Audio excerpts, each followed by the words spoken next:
ಮೊದಲು ಕಾಂಗ್ರೆಸ್ನಲ್ಲೇ ನಿಯತ್ತಾಗಿದ್ರು. ಅದಾದ ನಂತರ ಆಪರೇಷನ್ ಕಮಲ ನಡೆಯುತ್ತೆ. ಆಪರೇಷನ್ ಕಮಲದಲ್ಲಿ 2 ಜನರನ್ನ ಕರ್ಕೊಂಡು ಬರ್ಲಿಕ್ಕಾಗತ್ತೆ. ಎಸ್.ಟಿ. ಸೋಮಶೇಖರ್ ಅವರು, ಶಿವರಾಮ್ ಹೆಬ್ಬಾರ್ ಅವರು ಆಪರೇಷನ್ ಕಮಲದಿಂದಾಗಿ ಬಿಜೆಪಿಗೆ ಬರ್ತಾರೆ.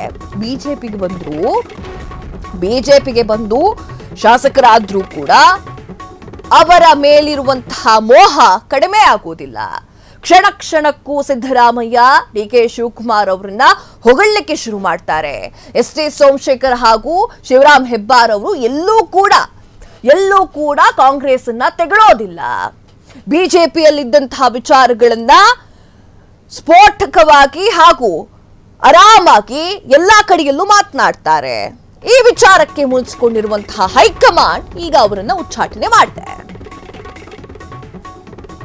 ಒಟ್ಟು 65 ಮಂದಿ ಶಾಸಕರಿದ್ದರು. ಆದರೆ ಈಗ 3 ಶಾಸಕರ ಉಚ್ಚಾಟನೆಯಾಗಿದೆ.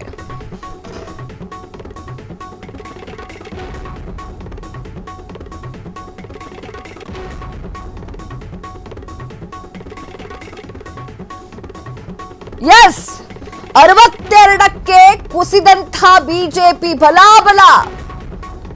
ಒಟ್ಟು 65 ಮಂದಿ ಶಾಸಕರಿದ್ರು. ಆದ್ರೆ ಈಗ 3 ಶಾಸಕರನ್ನ ಉಚ್ಚಾಟನೆ ಮಾಡಲಾಗಿದೆ.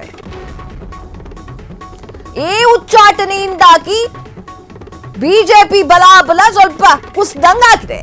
ವಿಧಾನಸಭೆಯಲ್ಲಿ ಕುಸಿದಂತಹ ಬಿಜೆಪಿ ಬಲಾಬಲ. ಎಸ್, 62ಕ್ಕೆ ಕುಸಿದಂತಹ ಬಿಜೆಪಿಯ ಬಲಾಬಲ. ಒಟ್ಟು 65 ಮಂದಿ ಶಾಸಕರಿದ್ರು. ಈಗ 3 ಶಾಸಕರನ್ನ ಉಚ್ಚಾಟನೆ ಮಾಡಲಾಗಿದೆ. ಒಟ್ರಾಶಿ 62 ಮಂದಿ ಈಗ ಶಾಸಕರಿದ್ದಾರೆ. ಯತ್ನಾಳ್ ವಿಚಾರದಲ್ಲಿ ಏನಾಯ್ತು ಅಂತಂದ್ರೆ, ಯತ್ನಾಳ್ ಹಳೆ ವಿಚಾರದ ಬಗ್ಗೆ ಮಾತನಾಡ್ತಾ ವಿಜಯೇಂದ್ರ ಹಾಗೂ ಯಡಿಯೂರಪ್ಪ ಅವರ ಮೇಲಿರುವಂತಹ ದ್ವೇಷಕ್ಕೆ ಕಂಡಲ್ಲಿ ಮಾತನಾಡ್ಲಿಕ್ಕೆ ಶುರು ಮಾಡಿದ್ರು.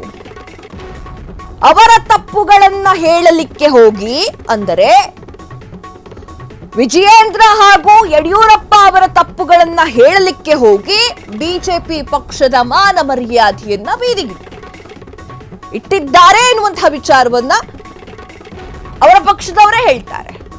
ಆ ಒಂದು ಕಾರಣಕ್ಕೆ ಹೈಕಮಾಂಡ್ ಸ್ಟ್ರಿಕ್ಟ್ ರೂಲ್ಸ್ ಅನ್ನ ತರುತ್ತೆ. ಉಚ್ಚಾಟನೆ, ಯತ್ನಾಳ್ ಅವರನ್ನ ಉಚ್ಚಾಟನೆ ಮಾಡುತ್ತೆ. ಯತ್ನಾಳ್ ಉಚ್ಚಾಟನೆಯಿಂದ ಸರಿ ಹೋಗಬೇಕಾಗಿದ್ದಂತಹ ಶಾಸಕರು, ಅಲ್ಲಿರುವಂತಹ ಬಿಜೆಪಿ ಶಾಸಕರು ಸರಿಯಾದಂತೆ ಕಾಣಿಸ್ತಾ ಇಲ್ಲ.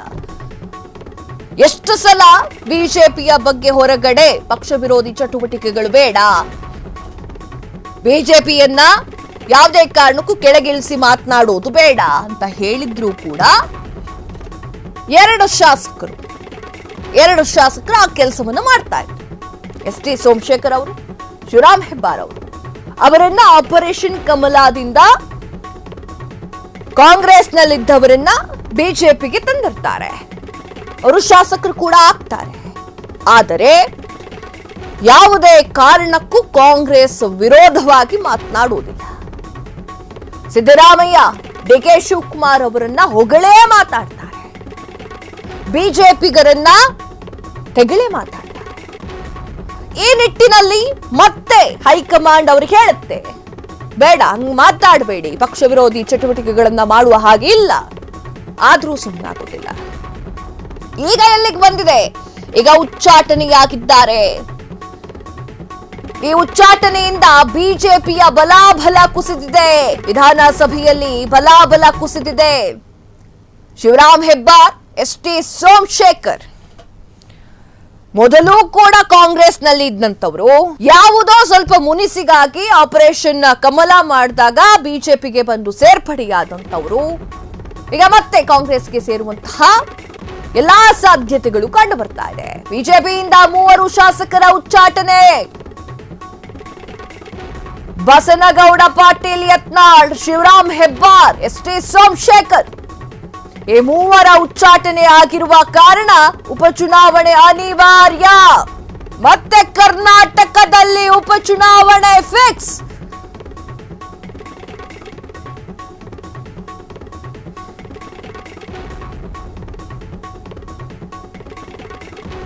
ಎಸ್ ವೀಕ್ಷಕರೇ, ಈಗ 4 ಕ್ಷೇತ್ರಗಳಲ್ಲಿ ಮತ್ತೆ ಉಪಚುನಾವಣೆ ನಡೆಯುತ್ತಾ ಅನ್ನುವಂತಹ ಪ್ರಶ್ನೆಗೆ ಉದ್ಭವ ಆಗಿದೆ. ಯಾಕಾಗಿ ಬಿಜೆಪಿಯಿಂದ 3 ಶಾಸಕರನ್ನ ಉಚ್ಚಾಟನೆ ಮಾಡಲಾಗಿದೆ? ಬಸನಗೌಡ ಪಾಟೀಲ್ ಯತ್ನಾಳ್, ಶಿವರಾಮ್ ಹೆಬ್ಬಾರ್, ಎಸ್.ಟಿ. ಸೋಮಶೇಖರ್, ಈ 3ರನ್ನ ಬಿಜೆಪಿ ಹೈಕಮಾಂಡ್ ಉಚ್ಚಾಟನೆ ಮಾಡಿದೆ. ಆ ಕಾರಣದಿಂದ ಉಪಚುನಾವಣೆ ಅನಿವಾರ್ಯವಾಗಿದೆ. ವಿಧಾನಸಭೆಯ ಕಾರ್ಯಾವಧಿ ಇನ್ನು 3 ವರ್ಷ ಬಾಕಿ ಇದೆ. ಇತ್ತ ಜನಾರ್ದನ್ ರೆಡ್ಡಿ ಅವರು ಕೂಡ ಶಾಸಕ ಸ್ಥಾನದಿಂದ ಅನರ್ಹರಾಗಿದ್ದಾರೆ.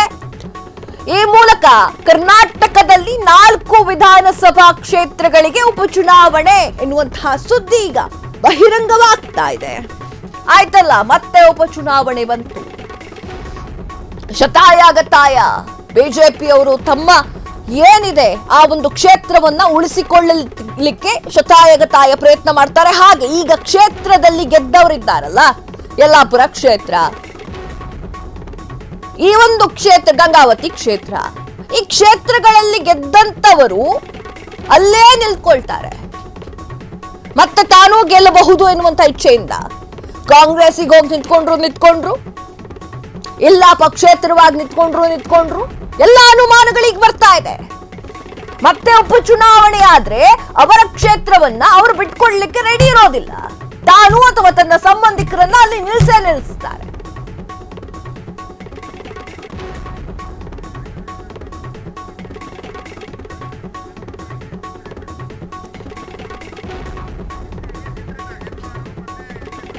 ಎಸ್, ಫ್ರೀಡಂ ಟಿವಿಯಿಂದ ಎಸ್.ಟಿ. ಸೋಮಶೇಖರ್ ಹಾಗೂ ಶಿವರಾಮ್ ಹೆಬ್ಬಾರ್ ಅವರನ್ನ ಸಂಪರ್ಕ ಮಾಡಲಿಕ್ಕೆ ಶತಾಯಗತಾಯ ಟ್ರೈ ಮಾಡ್ತಾ ಇದ್ದೀವಿ, ಆದ್ರೂ ಕೂಡ ಸಂಪರ್ಕಕ್ಕೆ ಸಿಗ್ತಾ ಇಲ್ಲ.